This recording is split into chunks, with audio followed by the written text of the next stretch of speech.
Then after quwa tabiya, the second important quwa is quwa नफसानिया। तो क़ुवा नफ़सानिया की दो अक़साम बयान की जाती हैं। क़ुवा मुदरिका एक किस्म है, क़ुवा मुहर्रिका दूसरी किस्म है।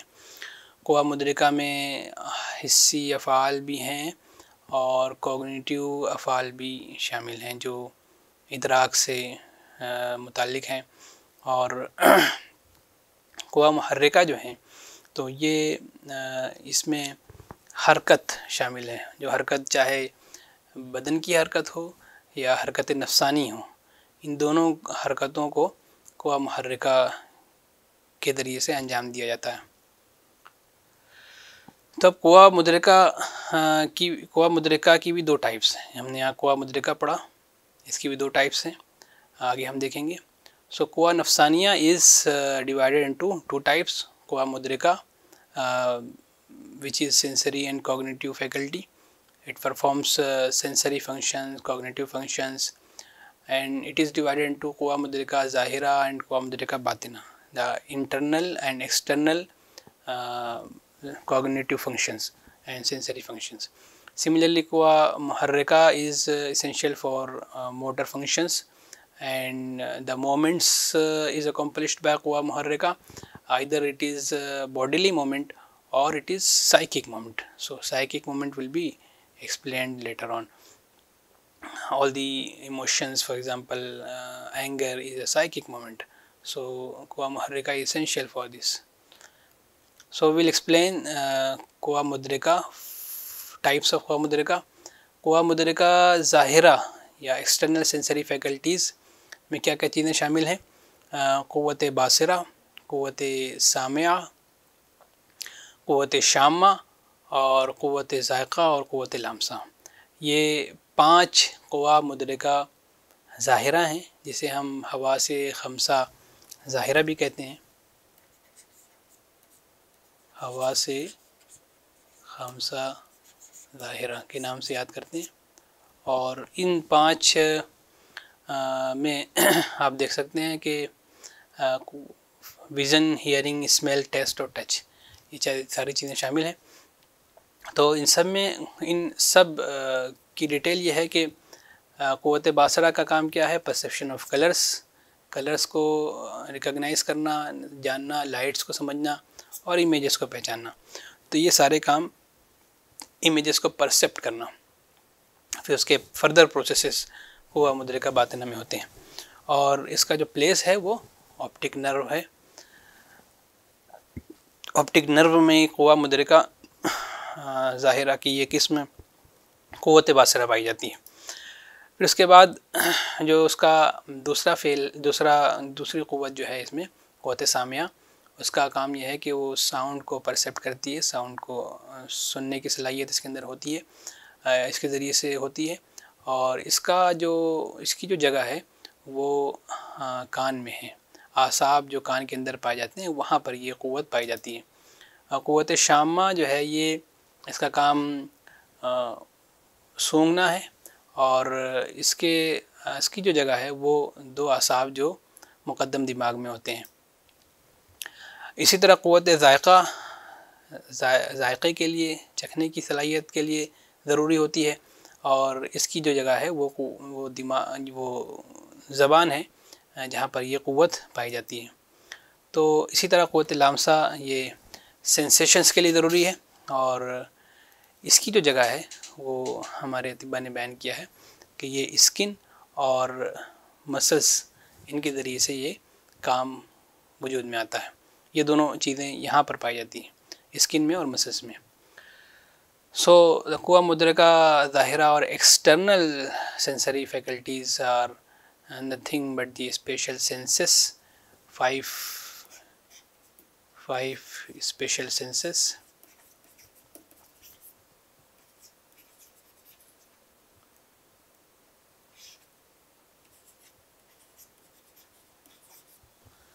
So accordingly you can see the function and place of every क़ुवा is mentioned here. Perception of color, lights and images, then optic nerve is the place. Function of perception of sound is for quwwat samia, and place is the nerves inside the ear. The function of smell, perception of smell is by quwwat shamma, and the place is the olfactory nerve and the olfactory lobe. Then quwwat zaiqa, the perception of taste is done by this, and it is located in the tongue. And the function of sensation is carried out by quwwat lamsa. The place is skin and muscles. Muscles is also included in quwwat lamsa, and it is essential to understand the issues with sensations described in the pathology.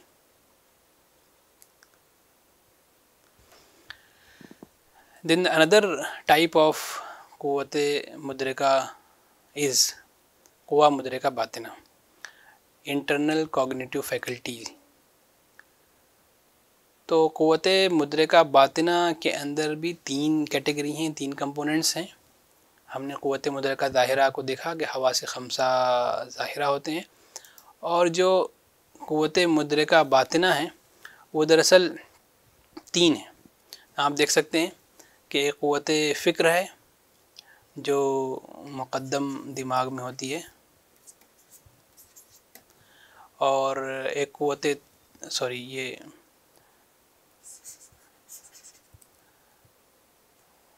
वस्त दिमाग में होती है, और क़ुव्वत तख़य्युल है जो मुक़द्दम दिमाग में होती है, और क़ुव्वत ज़िक्र है जो मुअख़्ख़र दिमाग में होती है।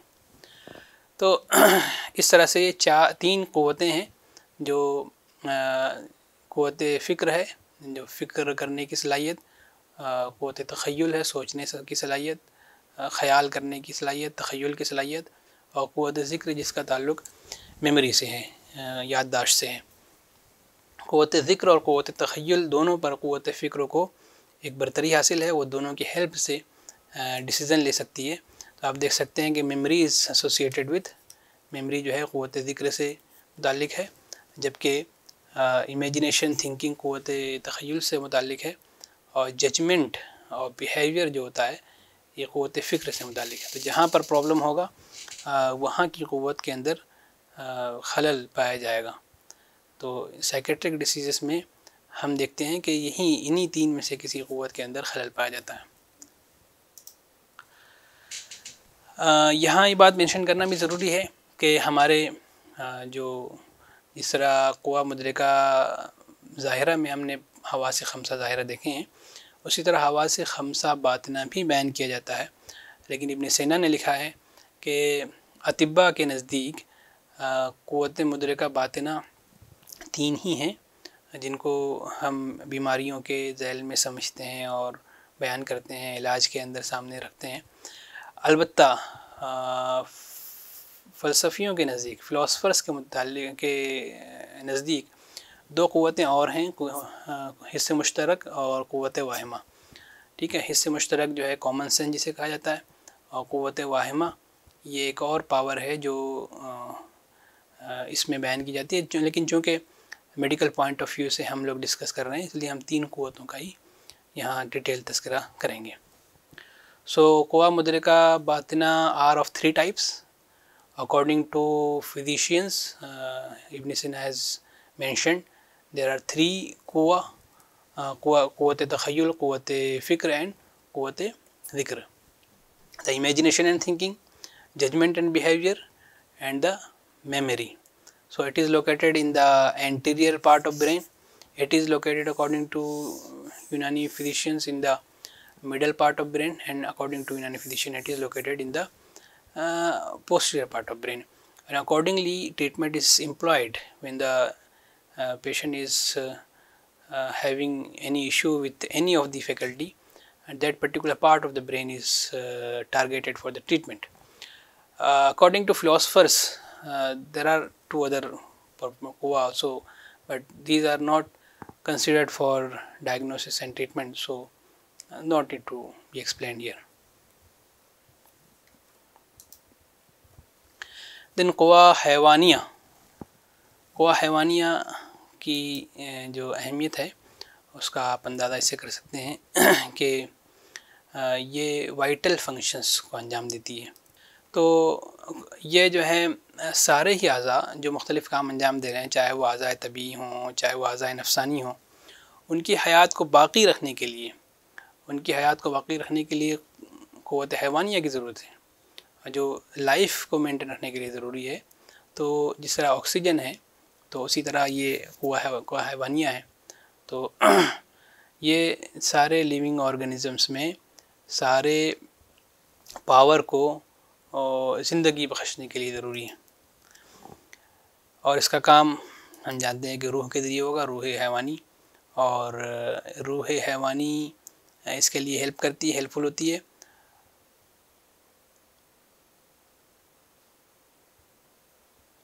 और क़ुव्वा हैवानी जो है ये दूसरी जो दो क़ुव्वतें हैं, क़ुव्वा तबी और क़ुव्वा नफ़सानी, उन दोनों के भी काम में हेल्प करती हैं। उन दोनों के भी ताउन इस तरह करती है कि उनको ज़िंदगी बख्शती है, उनको ज़िंदा रखने के लिए जो ज़रूरी चीज़ें हैं, जो रूह है, वो पहुंचाती है। तो ये इसकी अहमियत का आप इससे अंदाज़ा कर सकते हैं। और ये थ्रू आउट लाइफ ये मेंटेन रहती है, बदन में बाक़ी रहती है। और इसका बदन से ख़त्म हो जाना गोया ज़िंदगी का ख़त्म हो जाना है। तो जैसे मैंने बताया कि हरारत गरीज़िया को सारे ऑर्गन्स तक पहुंचाने के लिए ये वो आधा हैवानी ज़रूरी होते हैं। और आधा हैवानी में जो काम करने वाली ताकत है वो क़ुव्वा हैवानिया है। तो जब हरारत गरीज़िया बाक़ी रहेगी तभी ज़िंदगी बाक़ी रहेगी, और हरारत गरीज़िया ख़त्म तो ज़िंदगी ख़त्म। इसलिए क़ुव्वा हैवानिया को ज़िंदगी भर काम करना है। जबकि बाज़ क़ुव्वतें ऐसी हैं जो एक वक्त तक ख़त्म हो जाती हैं। जैसे मिसाल के तौर पर क़ुव्वत नामिया, ये आफ्टर सिन्न वक़ूफ़ जो है ये ख़त्म हो जाती है। इसका काम ये स्टॉप हो जाता है ना, आफ्टर सिन्न वक़ूफ़ इसका फिर काम नहीं रहता।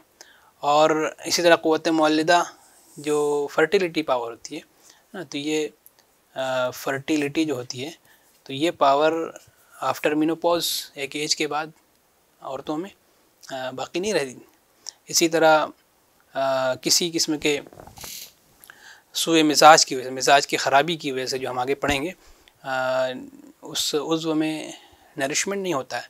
नरिशमेंट का काम क़ुव्वा तबिया के ज़रिए से अंजाम पाता है, लेकिन सूए मिजाज की वजह से क़ुव्वा तबिया मुतासिर हो जाती है, काम करना रोक देती है। लेकिन क़ुव्वा हैवानिया अगर काम करना रोक दे तो वो हिस्सा ही, उस हिस्से की ज़िंदगी ही ख़त्म हो जाएगी। इसलिए उसे कंटिन्यूसली काम करना ज़रूरी होता है। सो व्हाट इज़ क़ुव्वा हैवानिया? और इसमें क़ुव्वा हैवानिया में दो तक़सीम हैं, दो टाइप्स हैं। एक क़ुव्वत फ़ाइला और क़ुव्वत मुनफ़ाइला। ये दोनों क़ुव्वत हैवानिया के टाइप्स हैं। क़ुव्वत फ़ाइला क्या है? वो रेस्पिरेटरी मोमेंट्स और जो मोमेंट्स हैं, this is actually the moments of heart and lungs, है ना। Moments of hearts and lung, तो हार्ट्स की मोमेंट ज़रूरी है ब्लड सप्लाई के लिए, लंग्स की मोमेंट ज़रूरी है रूह की सप्लाई के लिए या ऑक्सीजन की सप्लाई के लिए, हम समझने में ले सकते हैं।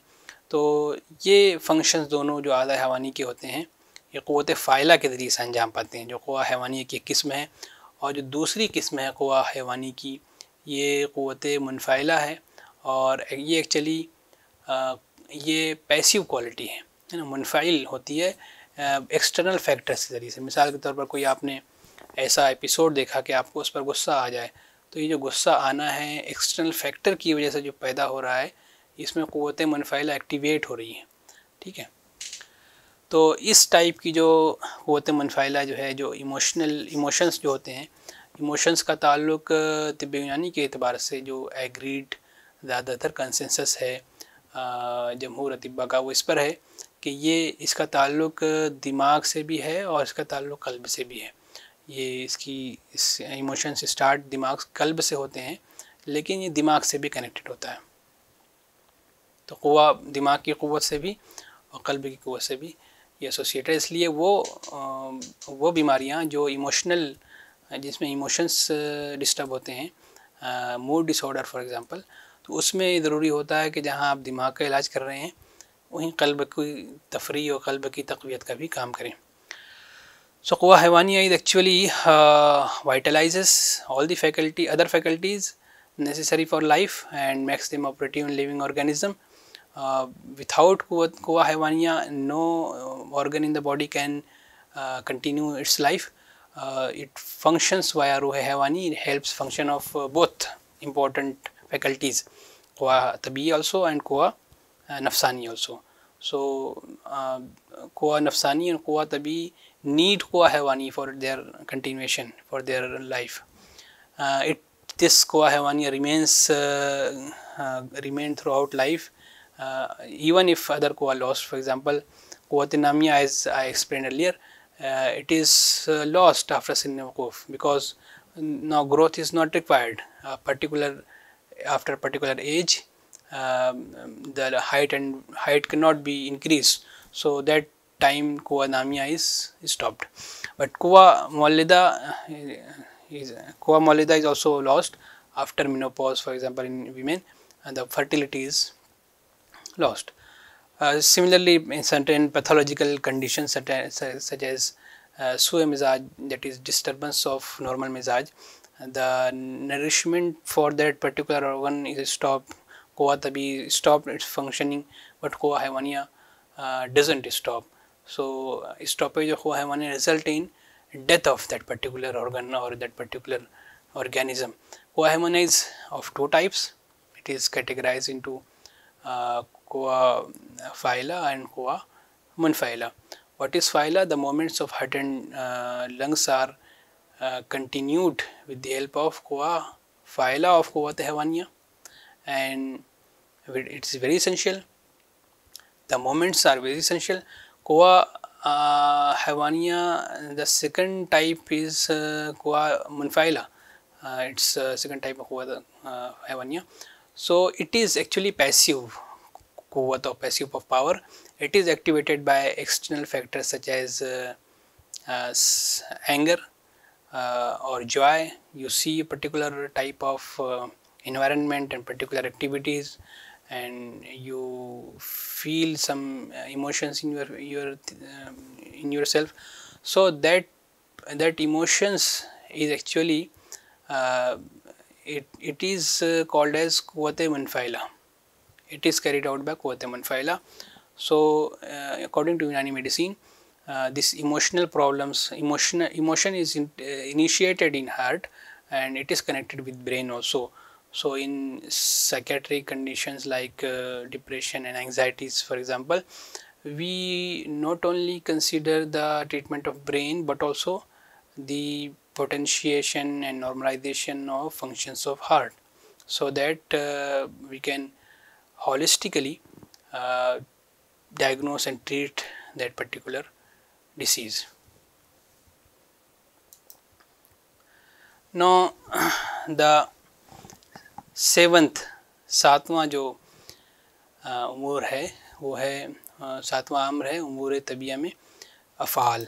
तो अफ़ाल क्या है, अफ़ाल किसे कहते हैं? बहुत जो है ये ऑब्वियस सी चीज़ है कि वो सारे काम, जो सारी बॉडी की एक्टिविटीज़ हैं जो हमारे मकासद को पूरा करने के लिए ज़रूरी हैं, और ये सारे काम आज़ा के ज़रिए से अंजाम पाते हैं, और ये काम जो होते हैं इन कामों को अफ़ाल कहते हैं.